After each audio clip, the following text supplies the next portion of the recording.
តែនៅក្រមុំគូខ្ញុំមិនមែនក្រមុំសងឡា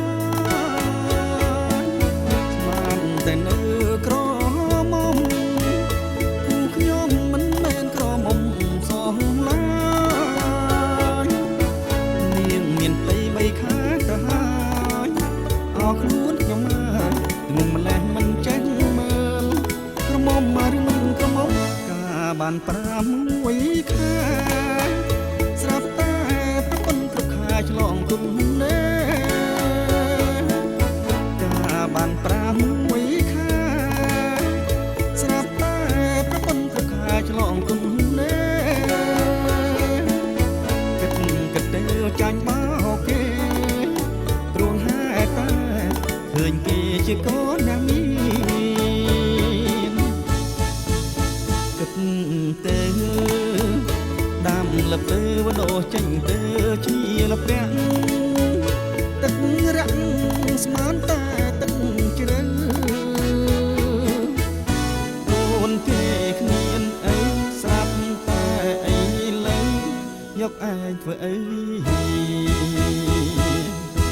ឃើញនឹងភ្នែកច្បាស់ហើយលោកអើយនឹងហើយស្រីមកដណ្ដឹងប្រច្បាស់ហើយលោកអើយនឹងហើយស្រីមកដណ្ដឹងប្រមានទឹក8សខ្ញុំខំអង្គហើយចង់ទ្រាំទៅ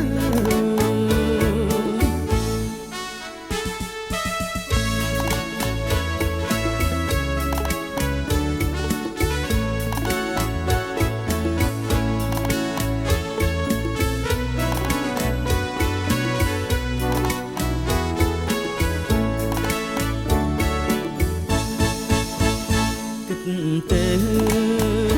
ដាំលពើដោចេញទៅជាលពាក់ទឹករាក់ស្មានតែទឹកជ្រៅកូនគេគ្មានអីស្រាប់តែអីលើយកឯងធ្វើអីឃើញនឹងភ្នែកច្បាស់ហើយលោកអើយនឹងហើយស្រីមកដណ្ដឹងប្រច្បាស់ហើយ